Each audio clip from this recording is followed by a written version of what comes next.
Bueno, muy buenas tardes, noches. Bienvenidos a esta semilla agustiniana para este día. Hemos sido un poco intermitentes en la transmisión de la semilla, temas, compromisos, en fin. Pero bueno, aquí estamos y seguimos en este itinerario pues maravilloso y fascinante como siempre el que propone Agustín de Hipona en este libro de las costumbres de la Iglesia Católica en esta emisión número 6. Hemos visto cómo Agustín entiende como con una lupa adentrarse en la realidad más íntima del hombre y en ella descubrir todo aquello que hace posible que pueda encaminarse hacia lo que los filósofos llamarían la felicidad, que es, eh, que es, eh, que es el encuentro auténtico con el ser, ¿no? Que para nosotros esa felicidad está ligada profundamente a la experiencia de Dios. Y hemos visto cómo Agustín nos va indicando un poco ese itinerario y va diciéndonos que este bien al que debe tender el alma y todo el hombre en su integridad debe ser, como lo dice él, estamos enlazando con la anterior, debe ser de tal naturaleza que no se nos pueda arrebatar contra nuestra voluntad. O sea, Agustín sigue adentrándose y diciéndose que ese verdadero bien tiene que ver no con aquello que puede ser sustraído, que puede ser plagiado, que puede ser manipulado, que puede ser distorsionado, ¿no? Te dice Agustín, ya enlazando con esto, de quién duda que el hombre sabio, aun en el supuesto que nos baste la dirección hacia él, se nos puede arrebatar sin nuestro consentimiento y aun a pesar de nuestra resistencia. Dice Agustín que ese bien no puede ser arrebatado. ¿Y por qué no puede ser arrebatado ese bien que ya sembrado en el alma y diferente de las virtudes humanas que podemos ejercitar con la constancia, con la perseverancia, con el ejercicio repetitivo de la virtud?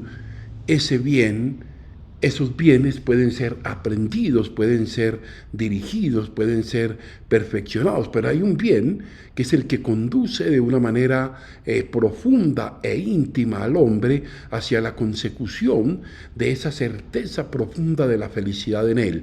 Dice que ese bien que no es robado es otra cosa, pues es Dios y nada más tendiendo hacia Él, nada más tender hacia Él, es decir, hacia Dios, en Él vivimos una vida santa y si lo conseguimos, será una vida, además de santa, una vida, dice Agustín, feliz y bienaventurada. Fíjense que como Agustín ha ido conduciéndonos desde la estructura de la creación, desde la estructura psicobiológica, espiritual del hombre, hacia ese deseo profundo del hombre de eternidad y ligado precisamente a esa búsqueda de la felicidad que este Agustín plantea precisamente como una de las itinerarios desde donde la experiencia cristiana de la Iglesia pues va construyendo en quienes se acercan a ella. Y bueno, Agustín dice, también se da en que, y si hay hombres, dice Agustín, que niegan su existencia, fíjense a qué punto dice Agustín esto, considera tan insensato el hecho siquiera de no considerarlo, no dice él. Y si hay hombres que niegan su existencia, no viene a nada pensar en razonamientos para persuadirlos. O sea, no vale la pena desgastarse mental, psicológica y espiritualmente para persuadirlos cuando no se sabe si merecen siquiera que se les hable. Fíjense que Agustín dice que la mayor insensatez que de alguna manera puede acontecer en la persona humana es ese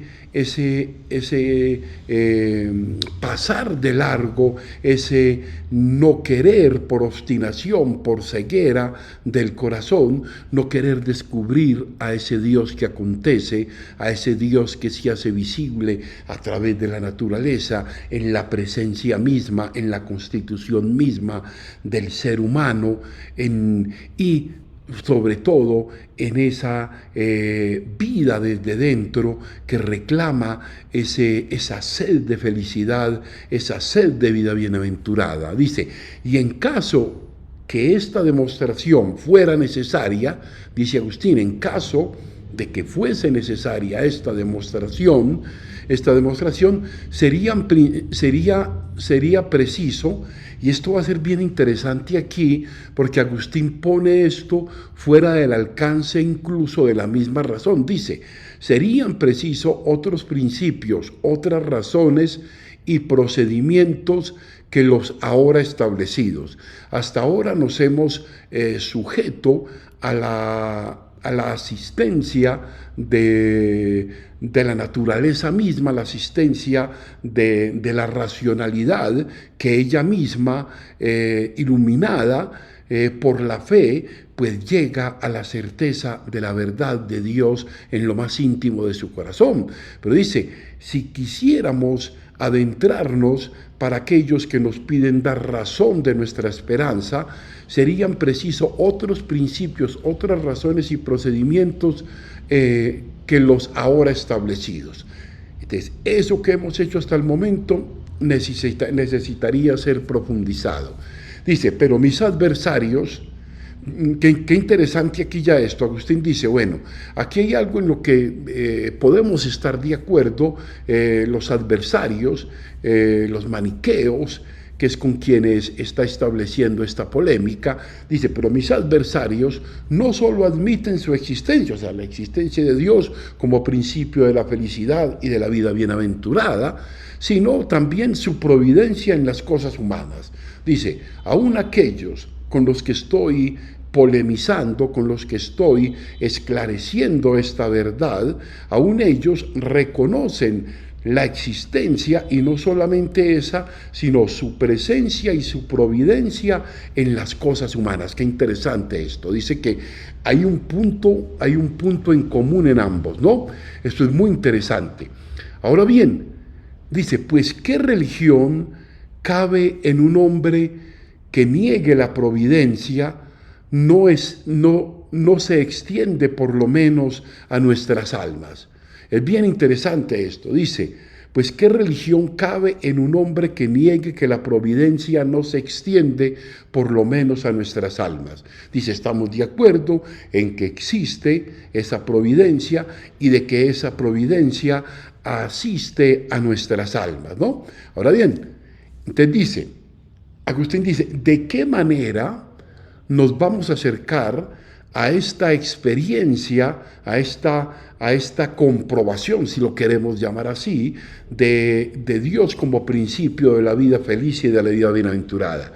Dice Agustín, es por la autoridad de las Escrituras que hay que buscar a Dios. Fíjense qué interesante, dice Agustín. Hemos podido constatar que a través de la naturaleza creada, que a través de los sentidos, que a través de la racionalidad, que a través del entendimiento, de la voluntad, de la libertad, de las facultades superiores del alma, del intelecto, podemos llegar a esta certeza.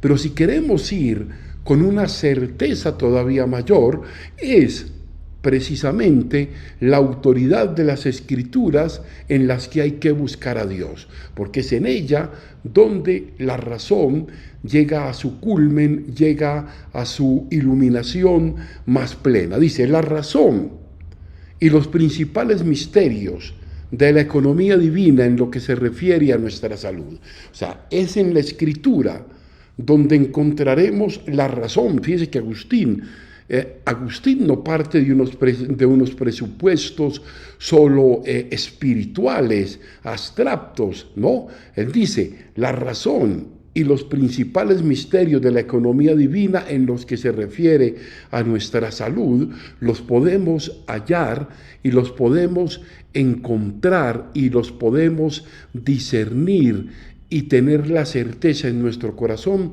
es en la autoridad de las Sagradas Escrituras, ¿no? Dice, compendio de la fe. El compendio de la fe son las Sagradas Escrituras, que es en aquello en lo cual creemos, que es en aquello en lo cual se sustenta nuestra vida, se sustenta nuestra razón de ser y de estar. Dice, pero entonces Agustín es especialista en esa especie de mayéutica, de saber elaborar esas preguntas para profundizar en sus contenidos. Es bien interesante esto, la mayéutica, de la capacidad de hacer preguntas, que me parece que es una de las cosas en las que más se tendría que ejercitar quien quiere adentrarse en este conocimiento de la Escritura. Dice, ¿y cómo verlo? Dice, ¿cómo dirigirnos hacia el que no vemos? Dice Agustín. ¿Cómo nos vamos a dirigir hacia aquel a quien no vemos? ¿Y cómo verlo? Si además de ser hombres, somos insensatos. Qué interesante, dice, hombre, ¿cómo nos vamos a dirigir a él, a quien no podemos captar a través de ese refuerzo inmediato de los sentidos y de la misma razón, que incluso es dubitativa frente a muchos de los razonamientos cuando se para frente al interrogante de la existencia del que todo lo puede, del que todo lo ha creado, del que todo lo ha hecho, ¿no? Dice, si además de ser hombres creados, obviamente, según Agustín también, y Agustín lo mantiene en su antropología, hombres que su mayor dignidad es ser creados a la imagen y semejanza de Dios, pero además de ser hombres y también con ese equipaje de debilidad, de fragilidad en todos los sentidos, también insensatos. También hay insensatez y también hay falta de afinar, como dice Agustín, ese oído, ese sentir, ese percibir del corazón para acercarnos a aquel que debe ser el mayor y más grande de los bienes que debemos desear. Dice Agustín, ¿por qué? Porque aunque no se vea, dice Agustín, aunque no se vea con los ojos del cuerpo, sino con los de la mente, Agustín lo pone siempre en ese plano superior, dice, se plantea Agustín otra pregunta: ¿qué inteligencia hay que envuelta en las tinieblas de la ignorancia pueda o intente a lo menos ver aquella luz o claridad? Entonces, ¿qué inteligencia? Fíjense que Agustín no desconoce la inteligencia, pero dice una inteligencia mal enfocada, mal direccionada, una inteligencia que subyace, según Agustín, en las tinieblas del error, en las tinieblas de la ignorancia, de la obstinación, de la estructura rígida, cerrada, de la poca movilidad del espíritu, no podrá ni siquiera percibir o acercarse levemente a aquella luz, a aquella claridad. Hay inteligencia, sí, pero hay una inteligencia mal enfocada, mal direccionada. Esto es algo muy interesante. ¿Cuántas veces, con todas las habilidades de la inteligencia, todas las que ella nos puede proveer, muchas veces en nuestra obstinación, en nuestra ignorancia, en nuestras propias tinieblas, por nuestro propio egoísmo, obstruidos por nuestra soberbia espiritual y racional, muchas veces pues nos privamos de aquella luz, de aquella claridad? Por eso dice que frente a esta realidad, que a veces nos obnubila y nos pone en el estado de ignorancia, dice, nuestro refugio, dice Agustín, y con esto quiero terminar por hoy, nuestro refugio son los preceptos de quienes miramos como sabios, o sea, aquellos que han dado razón de la fe y que están atestiguados en las Sagradas Escrituras. Creo que tenemos que seguir, como dice Agustín, afinando el oído del corazón donde habita el Espíritu para que podamos encontrarnos con ese bien, con ese sumo bien que dice Agustín, que es el único capaz de hacer que nuestra vida sea una vida feliz y además una vida bienaventurada, es decir, una vida que busca con gozo y con alegría la vida eterna. Gloria al Padre, gloria al Hijo y gloria al Espíritu Santo.